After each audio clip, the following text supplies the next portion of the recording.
অস্ট্রেলিয়ার বিপক্ষে প্রথম টেস্টের জন্য শান্তর নেতৃত্বে ১৫ সদস্যের দল ঘোষণা করেছে বাংলাদেশ ক্রিকেট বোর্ড। ফিরেছেন সৌম্য সরকার, জাকের আলী ও মুশফিক হাসান। ২৩ বছর পর অস্ট্রেলিয়ার মাটিতে টেস্ট খেলতে যাচ্ছে টাইগাররা। ১৩ আগস্ট ডারউইন ও ২২ আগস্ট ম্যাকেইয়ে দুইটি টেস্ট খেলবে বাংলাদেশ অস্ট্রেলিয়া দল।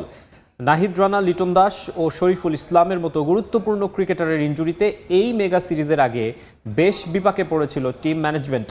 অবশেষে কিছুটা দেরিতেই স্কোয়াড ঘোষণা করল বিসিবি। দলের সবচেয়ে বড় চমক সৌম্য সরকারের ফেরা। ২০২১ সালে সবশেষ টেস্ট খেলেছেন এই ওপেনার। আর সৌম্য ফেরায় বাদ পড়েছেন মাহমুদুল হাসান জয়। এদিকে লিটনের ইনজুরিতে দলে ফিরেছেন জাকের আলী অনিক। ৮ মাস পর আবারও জাতীয় দলে ডাক পেলেন এই উইকেট কিপার ব্যাটার। এছাড়া ২০২৩ সালে টেস্ট দলে ডাক পাওয়া মুশফিক হাসানকেও সুযোগ দিয়েছেন নির্বাচকরা।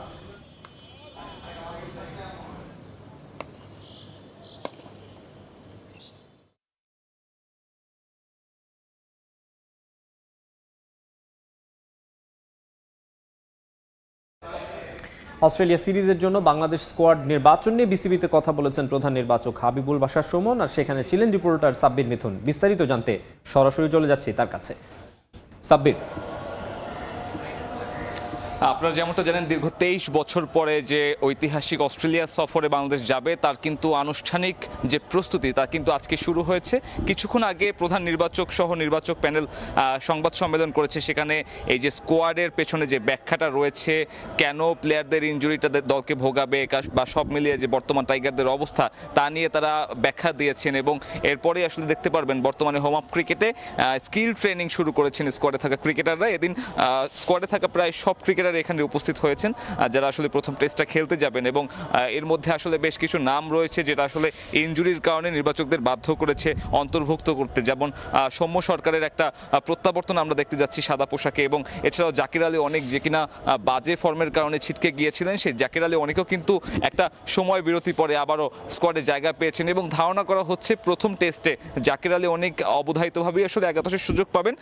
কারণ যেমনটা জানেন, লিটন কুমার দাসের যে ইনজুরি তা কিন্তু তাকে দ্বিতীয় টেস্টের আগে আর খেলতে দিচ্ছে না। এবং যেহেতু লিটন কুমার দাস প্রথম ম্যাচে থাকবে না, জাকির আলী অনেক বাদে টিম ম্যানেজমেন্টের সামনে খুব একটা বেশি অপশনও তাই আর থাকে না। এবং তাছাড়াও আসলে সৌম্য সরকারের সম্ভাবনা অনেকটাই বেশি, যদিও বা ধারণা করা হচ্ছে ডারউইনের যে উইকেট সেটা কিন্তু বাংলাদেশের সাথে অনেকটাই মিলে যাবে। এবং সেই উইকেট যদি খুব একটা পেস বান্ধব না করা হয়, তাহলে মিরপুর কিংবা চট্টগ্রামে আমরা যে ধরনের উইকেট দেখি, ডারউইনেও আসলে একই ধরনের উইকেট দেখা যাবে। তবে বড় দায়িত্বটা থাকবে ব্যাটিং ইউনিটের উপরে, যেখানে আসলে বাংলাদেশ সাম্প্রতিক সময়ে ধারাবাহিকতার অভাবে ভুগছে। সবশেষ যে জিম্বাবুয়ে সিরিজ ছিল সেটাতেও কিন্তু আসলে বাংলাদেশ খুব একটা ভালো করতে পারেনি। সব মিলিয়ে এই যে স্কিল ট্রেনিং ক্যাম্পটা শুরু হয়েছে, সেখানে কিন্তু একটা বড় পরীক্ষা থাকবে ব্যাটারদের সামনে, তারা কতটুকু মানিয়ে নিতে পারে।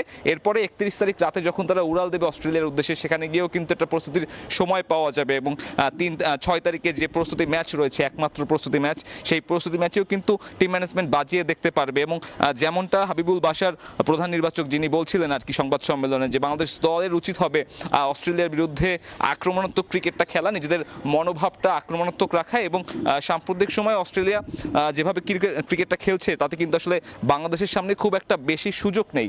তবে যদি তারা আক্রমণাত্মক ক্রিকেটটা খেলতে পারে, তাহলে হয়তো ভালো একটা ফলাফলের সম্ভাবনা করা গেলেও যেতে পারে। এবং হাবিবুল বাশার সুমন প্রত্যাশা করছেন যে তার দল ক্রিকেটে হার জিত ফলাফল যেমনই হোক না কেন, তার দল আসলে সম্মান নিয়ে এই সিরিজটা শেষ করবে। এবং এই ঐতিহাসিক অস্ট্রেলিয়া সিরিজে কিন্তু টাইগারদের সামনে একটা বড় পরীক্ষা নিজেদের যোগ্যতা প্রমাণের। কারণ এই টেস্টের কুলীন সংস্করণে বাংলাদেশ দল কিন্তু খুব একটা বেশি অর্জন নেই। এবং অস্ট্রেলিয়ার বিপক্ষে অস্ট্রেলিয়ার মাটিতে যদি বাংলাদেশ ভালো কিছু করতে পারে, তাহলে কিন্তু ক্রিকেটের যে আলোচনা সেখানেও কিন্তু আসলে টাইগারদের মানে যোগ্যতা বা সম্মানটা একটু বেড়ে যাবে। আমার কাছে মিরপুরের হোম অফ ক্রিকেট থেকে এখন পর্যন্ত এই ছিল সবশেষ।